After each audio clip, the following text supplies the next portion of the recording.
What if you find someone and all you do is just hang out at first?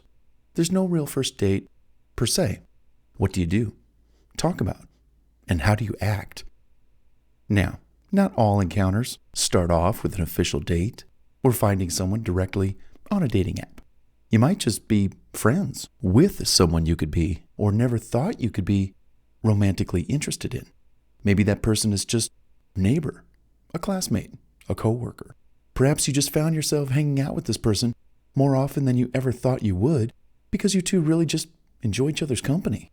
You get along so well and you have similar interests.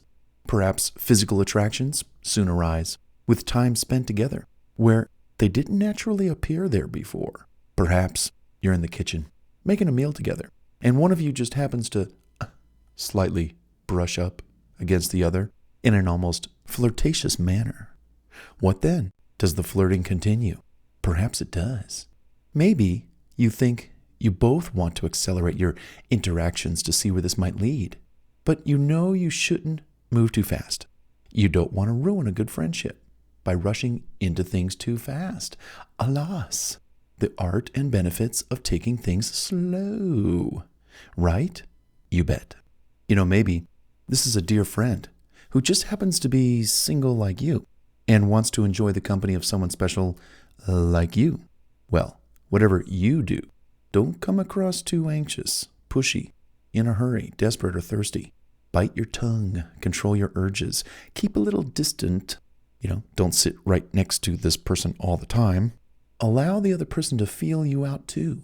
I like to use the analogy of a cat. If you want a cat to come near you so you can either, pet it or let it sit on your lap, then what do you have to do? You have to proceed ever so cautiously and slowly, almost act in a standstill manner, frozen-like for the cat to come to you, sniff you out, investigate you to see if you're safe, and when the cat thinks you're safe, the cat will proceed to show you the affection you initially wanted. Right? Isn't that how that works?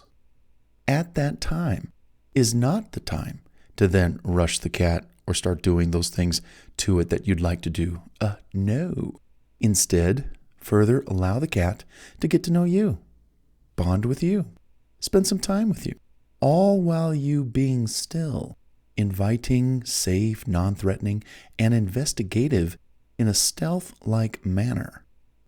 In doing so, the cat, the person you're spending time, close time with, might learn not only to like you more, but to really love spending time with you, which leads to what? You are both getting closer and closer. When this happens, again, take things slow and don't let your physical desires take over too fast. No. Keep your cool. Continue to figure out if this is someone you'd like to get close to or let them get close to you. Just because things are happening doesn't mean you should or could pursue more. Again, you might not want to ruin a good thing, a friendship. But perhaps because you are getting closer and spending more time together in a roundabout way, you might want to figure out the answers to a few questions, which you might ask directly or figure out through conversation and observation.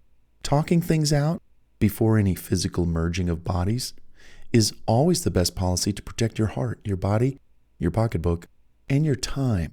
Remember to protect all those things like $1 million bank account. Don't let the other person get too pushy, lust after you, make you do things you don't approve of, or talk to you in certain sexual ways and tones that disrespect you or that could ruin what was a great friendship. Oh, remember that too. You have a friendship first, not a relationship. So, take things ultra slow and see how things wind up. If this person turns out being someone you don't really want to get that close to, you can save the friendship by keeping your poker face on, your hands to yourself, and not revealing your own fantasies, thoughts, and desires. Best always to feel someone else out completely and figure out what they want. Then just focus on your own needs all the time, 24/7. What are the other person's wants, needs, and desires? To figure that out, we might ease into any number of Q&A sessions, questions, answers, either in the open or through casual conversation and observation. Check this out. The next audio in this audio program is all about soft and hardball questions asked and observed in a stealth-like manner to learn more about the person you're with, you might be interested in, or who's interested in you. Come on, let's check it out.